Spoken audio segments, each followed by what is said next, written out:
Hello and welcome to a new video. My name is Hans and this is Food Around the House.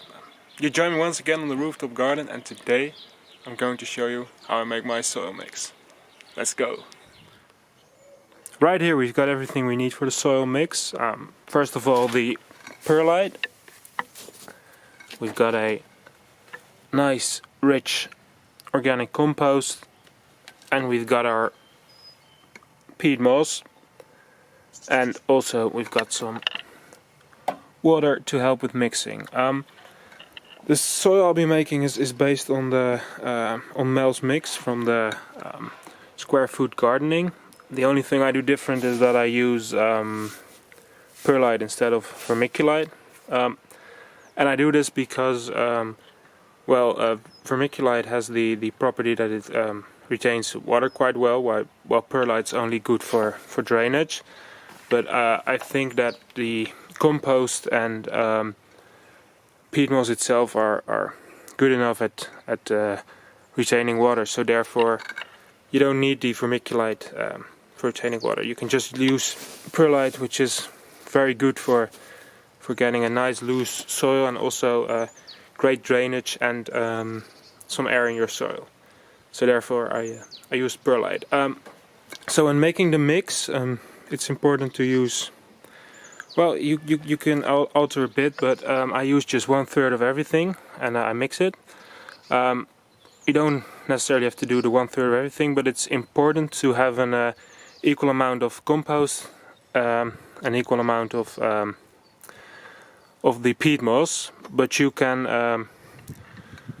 differ a bit in the amount of perlite you want to use. So you could also use, instead of 1/3 each, you could do 2/5 of compost, 2/5 of peat moss, and 1/5 of perlite. So that's up to you what you want. It can also depend on the type of plants which you're growing.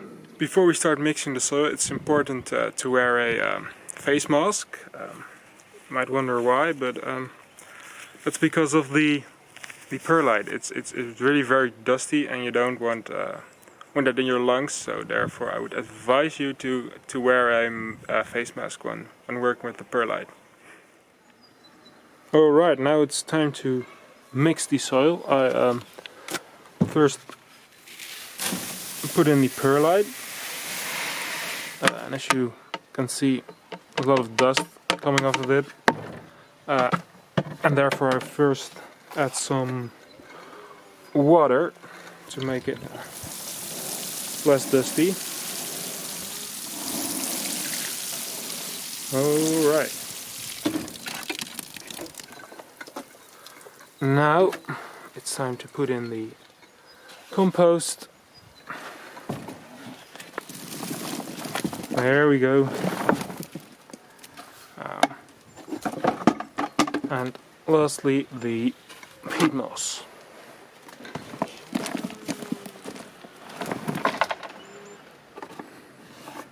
Okay, so now a little bit more water,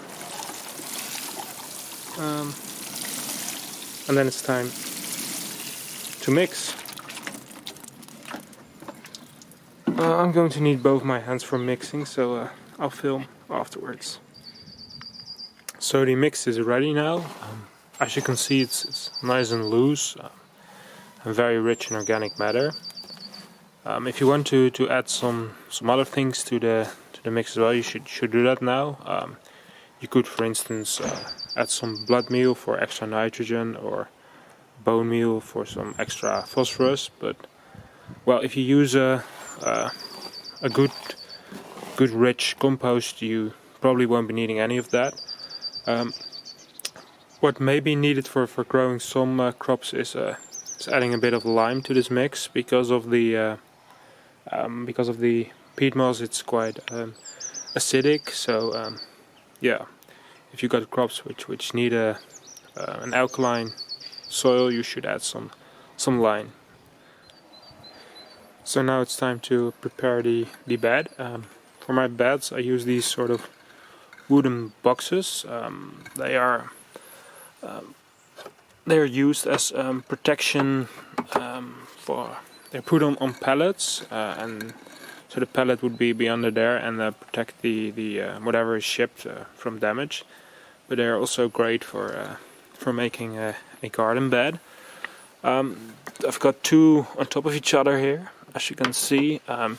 You can also use just one, like over there, but I want to be growing some tomatoes in this bed later this year, and it's quite nice to have a bit more root space for them. I treated the wood on this with a bit of linseed oil to increase the durability without using nasty chemicals. I then line the beds with anti-rooting cloth, which is great for this use because it keeps the soil in place, but it does allow water to go through. So the bed is now lined with the anti-rooting cloth, and now it's time to add in the soil mix.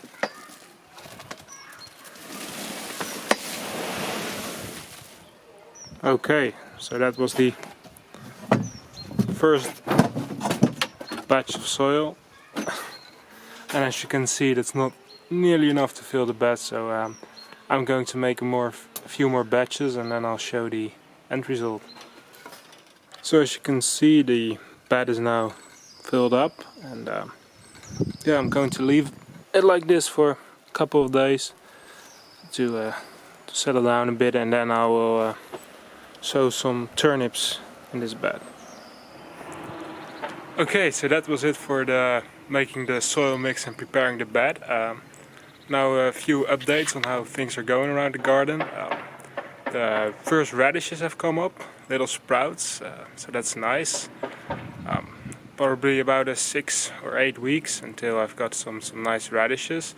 The spinach hasn't come up yet, but I will still be waiting for that, keeping the soil moist and just waiting.